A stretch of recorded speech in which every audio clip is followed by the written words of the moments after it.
Hello, everybody, and welcome to the round 12 of the AFL tips and analysis videos. We're into the bye rounds now, so there's going to be hopefully a bit shorter videos, not as many games to get through this week.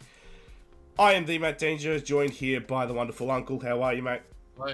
Good. How's everyone? Yeah, we're not too bad. Thor's here as well, so make Lovely. sure to give a like and subscribe to see more Thor as he gives a side eye to the camera. We all love that. We're still a little bit sick, so I will be muting myself to cough in between games, probably. On cue. This week we're going to start off with the, as always, ladder predictor updated from this past week. Hawthorn are hanging on to the 8th.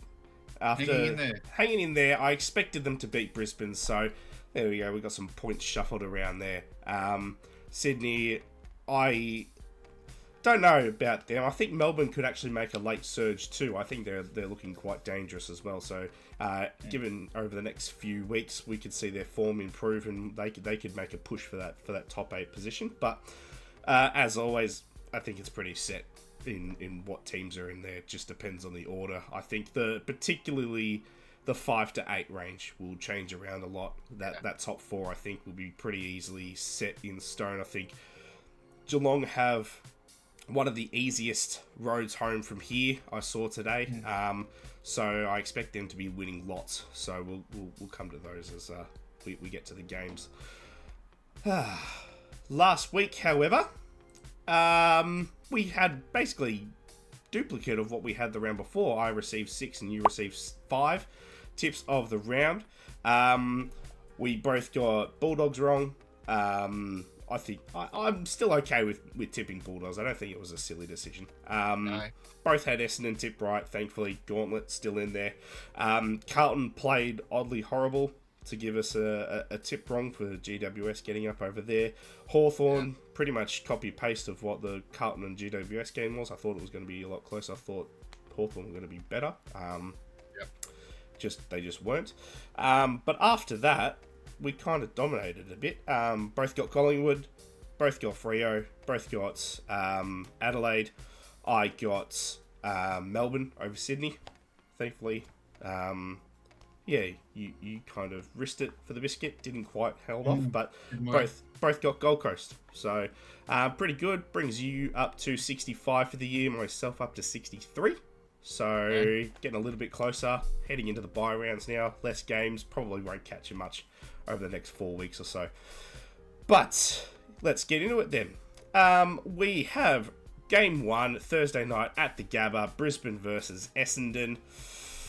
Brisbane quite comfortably, easily. The keen-eye viewers would also see with my ladder predictor that Essendon are currently sitting on 24 points, and my ladder predictor has them finish this season with 28. So that's how little I'm going to be tipping Essendon from here on out. I genuinely think there's only one game that they will win.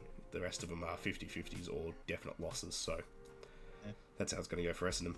Yeah, they've got a 3 games to all record at Gabba in recent times. So Essendon do travel up there and play okay. The last 2 games have been won by Brisbane at the Gabba, but it's something that Brisbane have been a good side for a while. Essendon haven't, yet they still find a way to win up there. So it might be a bit of a sneaky one for your points margin. I think Brisbane will be far too good. They flexed their muscle a bit against Hawthorn. They've been fairly average the previous 2 weeks. They were good against the Hawks. Expect them to roll on with that and keep going for a few weeks, I think, with their good form. So, yeah, Brisbane for me. Yeah. Nothing more to add there. Collingwood versus Hawthorn, Friday night at the MCG. I think that one's going to be a very good game. I think Hawthorn will be looking to bounce back after a somewhat poor performance. I thought they were okay in the first quarter, then after that dropped off, especially I think it was late in the second, maybe, possibly the third, when Brisbane were able to just pile on goal after goal after goal. Quarter, Charlie Cameron shot 3 in 5 minutes or something. It's ridiculous. So they'll be looking to bounce back. Collingwood, they're just rolling. They're rocking and rolling. There's nothing you can really say bad about them at the moment. Even when they're resting players, they're still coming out with 40, 50-point victories. So I'm going to go with Collingwood. I think they've just got better form, but I think it'll be really close. Yeah, Hawthorn have got a fairly good recent record against Collingwood. They've won 10 of the last 14, and Yeah. even their head-to-heads, like the last 60 or 70 odd games, is like 40 to 20. So the Hawks have got a good record against Collingwood. For some reason, I don't know why, they just seem to match up well. What you said is absolutely right, though. Hawthorn will be smarting after their loss. I expect probably a stronger effort. I don't think they've been quite so good in the midfield and tough, so I expect a tougher effort there from the Hawks. But Collingwood's in. Have you seen them? No, haven't seen any teams yet, Yeah, so we'll have a look. Pinbury, Sidebottom, Yeah, Hill, Schultz, and Darcy Moore are all coming into that Collingwood team, which won yeah, by 40 odd points last week. So, yeah, I'm going to go off Hawthorn now until they actually start showing some form again yeah. against these good sides. So I can't see them winning. I'll go Collingwood. Yeah, I think that's fair. I mean, even with all the outs against Adelaide and even last week, they just seem to, their system just seems to keep working. Doesn't matter who's playing. So when you add those in on top of it, and they're just going to get more skillful, it's hard to see how anyone's going to really beat Collingwood. I think it's just going to take Yeah. someone on their night. I think. Mm. Then we go to the Saturday games. We've got Gold Coast versus Fremantle over at People First Stadium. Gold Coast, I think, should probably do that pretty comfortably. I think they played a pretty good game against St Kilda. Although in saying that, I think St Kilda, if they had just kicked more accurately, they could have really been in it. Could have even won that game. Fremantle didn't get to see that one, but did see that they absolutely demolished Port Adelaide, particularly in the last half. So that's good to see. You love to see Port Adelaide getting demolished. Yeah, just hard to see Gold Coast really losing at home at the moment. So we'll be going them. Yep. Yeah, tend to agree. Fremantle surprised everyone with their win 2 weeks ago away from home at GWS, I think it was. Yeah. And then backed it up last week with a good home win. So they're in some good current form, but what you say is right about Gold Coast. They've won their last 3 games against Fremantle at home, so I expect that trend to continue. Gold Coast for me. Yeah. A Saturday Arvo clash. We got GWS versus Richmond. GWS here. They look to bounce back this weekend, showing some decent games, decent play in their game against Carlton. Richmond, however, back to being Richmond. I think they had a few good weeks, but not really. When you come up against a top 8 side, I think it's just got to really show the difference in quality between the two sides. GWS seem to look back to kind of what they were at towards the start of the season, so got to go with them by a comfortable margin. They're a bit hot and cold, aren't they, GWS? But I think against Richmond they should win. Richmond have been plucky this year. They've been a lot better than I thought they would be. They've been winning, but not been winning, been playing well, but they're not doing full quarter efforts. So that comes from a young team. But GWS should win. Before we get on to the next game, Uncle, I do have a fun stat here for you that I forgot to mention at the start of the video. Oh, right. This past week, round 11, set the new AFL record for the most games consecutively in a round where the winning margin was more than the previous game. Oh, wow, really? So the very first 7 games of this round, which sets a new record, the record was a 3-way tie of 6 games in a round from, I think it was 1931, 1955, and 1993, possibly. Right. First 7 games had bigger margin than the game before. So the first game we had 14 points, then 23, 28, 33, 45, 49, 66. So we were, and then Melbourne beat Sydney by 53. So we were only like a couple goals short from going 8 games. But that's pretty impressive. Cool. That is pretty cool. Yeah, I thought that was quite fun. Yeah, good stat. Good stat. On to the Saturday night, though. We've got Sydney versus the Crows at the SCG. It's hard to tip you that Sydney had some nice ins this week, and I thought they would be much better than they actually ended up being. Yeah. Still think they've got quite a few issues forward of the ball inside their 50s. I don't think there's many options to go to inside that 50. Still, So I think that's where the major issues are going to really stem from. There's also the quality of ball going in there. They're not hitting targets. They're not using the ball quite as well as they were last year. Crows had a decent first half. I think West Coast really brought the pressure in the first half of that game. Made us a little bit sloppy.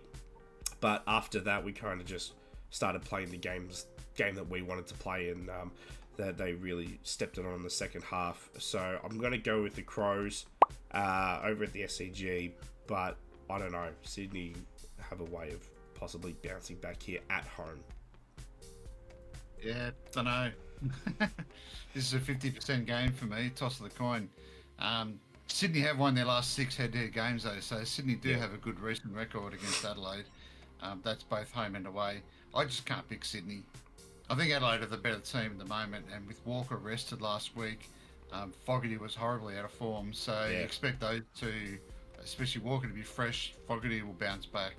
I think their forward half will be a lot stronger. Rochelle just stepped up and filled the gap, so if he had done that, don't know, but yeah. I mean, if you could do a heads and tails generator on your stream, do that for me. You're the coin man. You've got a lot of coins there. Do it yourself. yeah. I mean, like an electronic one, but I'll probably lean towards Adelaide. Yep. Yeah. I think go with the form side.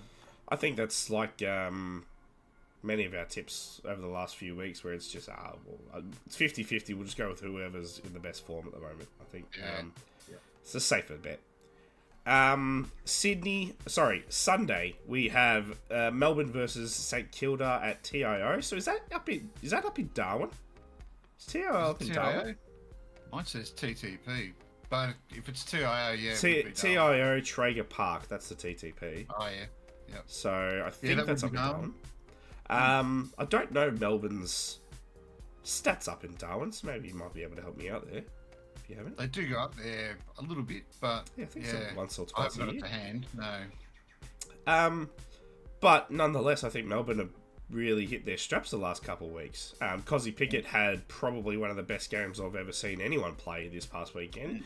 25 plus disposals. I think 6 goals he ended up with, possibly 5, but I think it was 6. It's amazing. So St Kilda weren't playing great football this past weekend, missing a lot of easy shots, especially under the lid. So Melbourne, sneaky chance. I think they could be up and about here, pushing forward to that top 8. I'm going to go with them for a lock-in. Yeah, me too. Melbourne for me. They've won their last 5 head-to-head games as well, Melbourne. So they've got good recent form, they've got good current form, and nothing to suggest that we shouldn't pick them this week. So Melbourne for me. Yep. West Coast versus Geelong to finish us off, 7:20 at Optus Stadium on a Sunday night. So we're getting a late game there. Geelong, just too good, too strong. West Coast will fall again, especially without Waterman there. Their targets up forward are pretty lackluster. Their whole team at the moment has been pretty shot down. I haven't seen the outcome of... I want to say Baker was putting the forearm into the back neck area of Peatling over the past weekend, so I haven't seen the outcome of that. So he could be missing a week. Probably just a big fine, let's be honest, but should be a week. But we'll go with Geelong anyway. They're just too good, too strong. Yeah, they actually haven't played West Coast in person since 2022, so haven't been over here for 3 years against the Eagles anyway. Oh, the year they won the premiership? 2022, yeah, it's true, yeah. Yep. Which they won by 18 points. But prior to that, the Eagles have won their 4 previous games over here. So, and here's a sneaky tip for you. The mid-season draft is happening tomorrow night. Yes. By the time this gets published, it'll probably be done. I expect West Coast Eagles to draft a guy called Tom McCarthy, and I wouldn't be surprised if he's selected in their side on Sunday. Yeah, it's fair. So the mid-season rookie draft, I reckon this guy will get a game. So that'll be my sneaky tip here early. There's a... Yeah, I think so. I am changing the upload time to 1 p.m. in the afternoon now on a Wednesday. I think just giving out that little bit more time in the Wednesday, people get home from work and 7 p.m. is probably just a little bit too late. You're done with your YouTube, you just go on to whatever you're doing that night. 1 p.m. people might be able to watch it A, during their lunch break, or B, just after they get home before they start cooking dinner and stuff. On the way home. Yeah, exactly. Give you something to do on the way home. But yeah, Geelong definitely. I did see that Essendon Brisbane will need to put in their teams for Thursday night at 6:20, which is just before the mid-season draft starts. So I do expect them, particularly Essendon, with how shot they are with their injuries, to be trying to get special permission possibly to be able to use their mid-season drafts Thursday night. So I expect that to be a strong possibility, a good chance, I think. So I think that's a bit unfair for Brisbane and Essendon to have to put their team in, then do the draft and not be able to use their players, because everyone else will be able to. So I don't see any reason. Correct. You may as well just, yeah.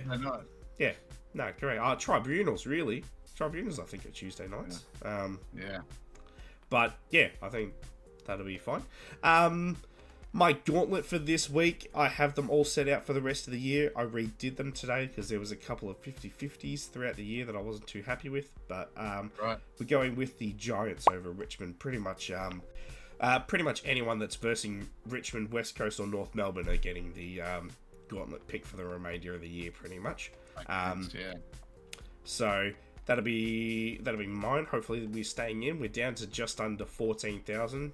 So only 1,000 people lost in the gauntlet this week. But there you have it. There's our tips for the week. Good luck to us. We got, hopefully... Did we have any different this week? I don't think we did. I think we did. Oh, 7 for 7. Let's go for 7 for 7 for us. Okay. That'll be a good week. Plus the gauntlet. Excellent. Alrighty, everybody. We'll see you Thursday and Friday night for the live reaction videos. I don't think I've really got anything on this weekend, so you'll probably be getting a Saturday game or two, as well as possibly a full Sunday ticket this weekend as well. So much like we did this past weekend, I kind of enjoyed doing the 3 games back to back on the Sunday, the overlapping ones. So we'll see. We'll probably try and do that. But we'll see you guys then. Love you all. Look after yourselves. Bye. See you later.